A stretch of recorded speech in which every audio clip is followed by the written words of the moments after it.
Congressman Jerry Lewis represents the 41st Congressional District that includes the mountain communities. He is a candidate for re-election on November the 2nd to the post that he's held since 1978. RimmerTheWorld.net will be discussing local and national issues with Congressman Lewis, a UCLA graduate who has a district office in Redlands.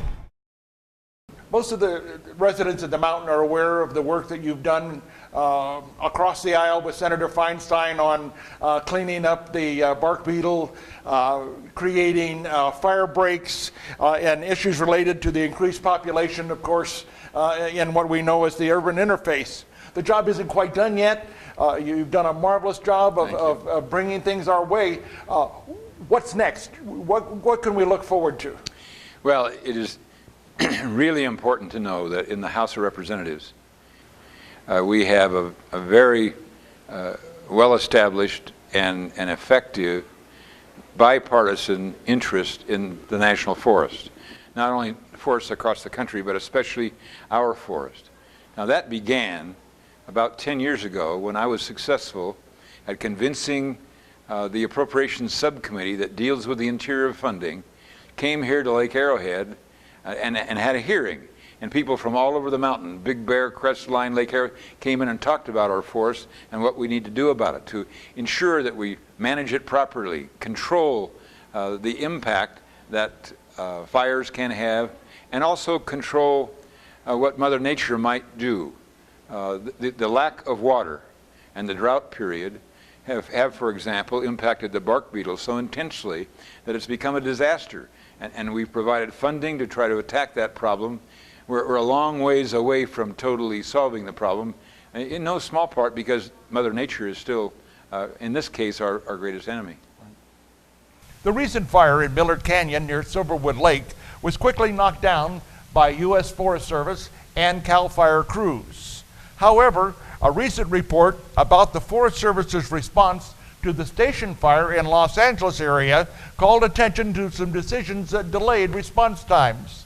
Have you joined with your colleagues in calling for a probe into last summer's response? Yeah, I have. I've done it by way of not only my colleagues, but my personal staff talking with the Forest Service, saying we can do better than that.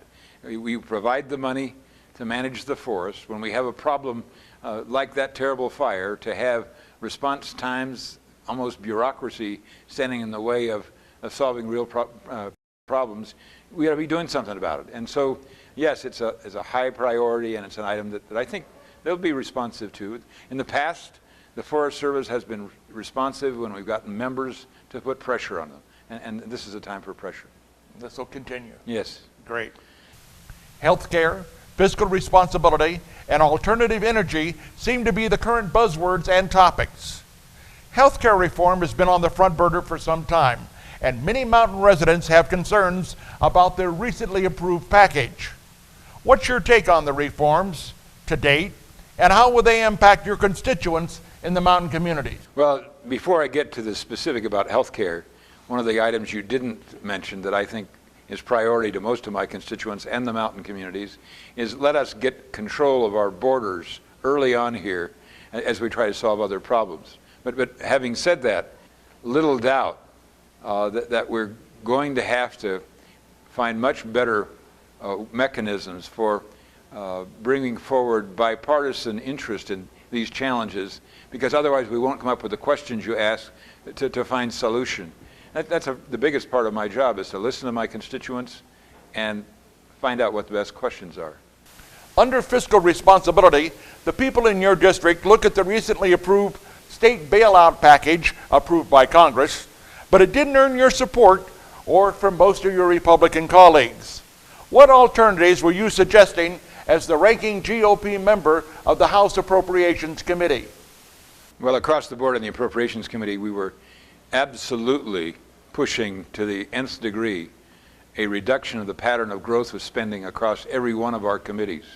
And as you do that, you can eventually reduce the growth of the deficit, and that is the way to eventually balance our budget.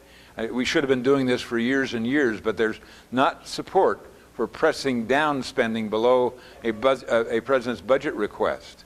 And by the way, you didn't really force me to answer that question regarding health care. If you'd like to return to it, I'll do it. Yes, I would like to go back, and I was about to go back and revisit that one. So I'm sorry. And I know that there are some real issues that a lot of our constituents up here have. How it's really going to help them, or is it really going to do it? And you addressed some of that in your talk today. No, thank you. Where do you see this going?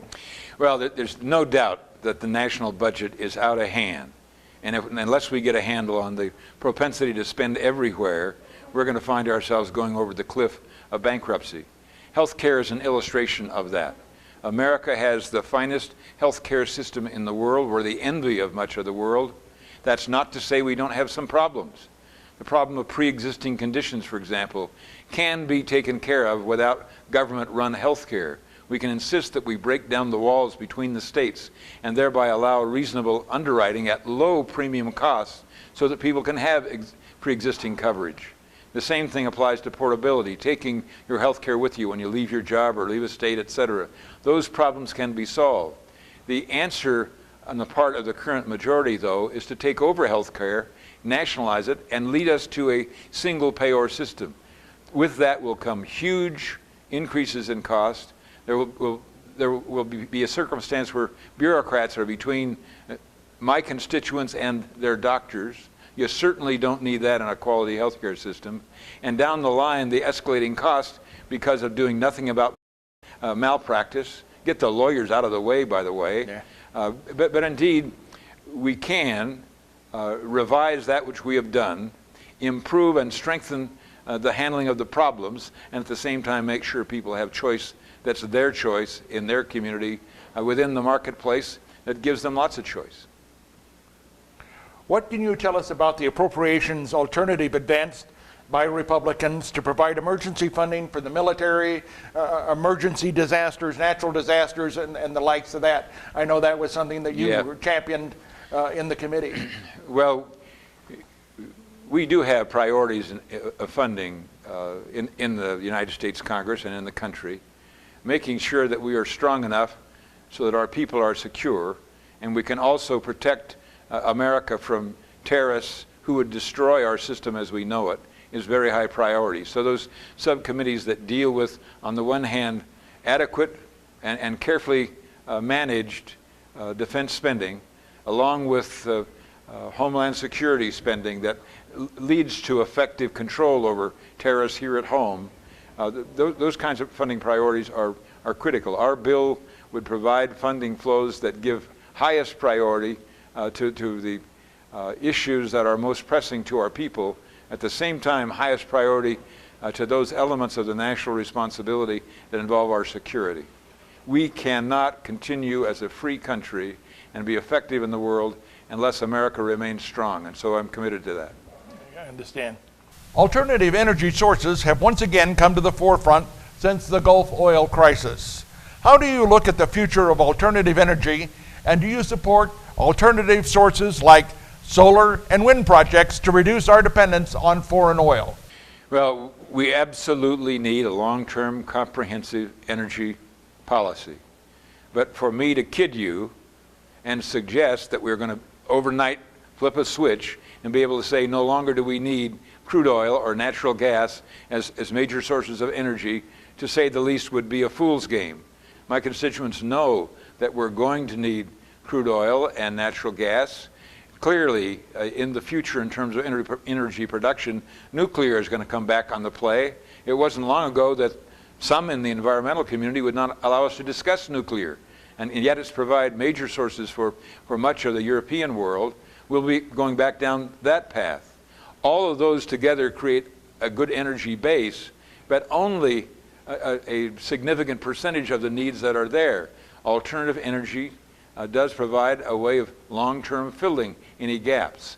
Solar is pretty obvious. What we can do with wind energy, etc., should be a part of our future, and it involves a taxing system that provides incentives to allow us to be successful in moving forward with those solutions. Recent polls show the approval ratings of the President and Congress dipping to new lows. How do you feel these ratings will impact the upcoming election? both in your own race and of course, in the makeup of the next Congress? Well, I think that Jerry Lewis has a responsibility to communicate with his constituents in a way that causes them to know that I'm interested in trying to service their priorities, be responsive to our communities and their individual needs. With that, I feel very positive about the way my constituency is responding, but I don't think anybody who's in public office today should take anything for granted. Currently, there is a dominance in the Congress on the part of people who are a progressive front, who do believe that Uncle Sam or the National Congress should do just about everything with our lives. I believe the people are sick and tired of us just spending every dime we can get from them, and at the other end of it, almost leave nothing for them to invest or save or personally impact the economy. The elections may show a result of that. There could be a lot more competition between the two parties in the House. Indeed, some suggest that there even could be a turnover of the majority. What's your take on it? You think there will be? No, I wouldn't be. I'm not ready to count my chickens until they're hatched, and we've got a ways to go here. Even though I feel the wind at the back that suggests that people want change, I've seen many a majority, ours and the other one, screw it up in just a few weeks. So between now and election, we've got a lot of work to do. You bet. For several years, congressional earmarks have been the subject of countless articles pointing out your success in securing earmarks for your district. Now, Congress, even led by you, has made some changes in reducing earmarks and this type of thing. What's the latest information? And tell us some of the examples of how the earmarks have helped your district. Well, I think it's important for the public to know this. It's time for us to review the impact that earmarks have had in the past, both in terms of policy direction, but also any abuses that might have been taking place in that arena. I frankly participated in a moratorium for the balance of this election cycle to symbolize the fact that we should take a look again, and we need to seriously oversight the way we're spending money across the board. Earmarks represent less than 0.1% of the total package of all of our discretionary spending. Some of that money has been very helpful to the country and to my district. Starting with my district, there's not any doubt that we would not have been able to get the volume of dollars that we have been able to have applied to managing our national forest, to dealing with the bark beetle problem, to make sure that we're getting a handle on undergrowth, et cetera, to ensure a long-term healthy forest for these beautiful mountains. Earmarks were required because there's competition for dollars. Not everybody believes that our forest is the highest priority. Now, there are other illustrations. Some people know about the cancer treatment facility at Loma Linda University that involves the proton. We would never have proton beam cancer treatment available if it had not been for an earmark a long, long time ago. Is there anything that you have that you would like to share with your constituents as to why on November the 2nd they need to put that check mark next to you? I feel very strongly that my job is to try to serve my public, listen to their concerns, the concerns right now about too much spending and too little sensitivity to their needs by way of Washington. I think that we are on the pathway, if we change the Congress enough, to have reason for rebuilding that confidence that the public needs to have in their elected officialdom. On behalf of roomoftheworld.net, I want to thank Congressman Jerry Lewis for sharing his thoughts and opinions with us. We also would like to thank the Lake Arrowhead Resort and Spa for their hospitality during the interview. From Lake Arrowhead, Michael P. Neufeld reporting for roomoftheworld.net.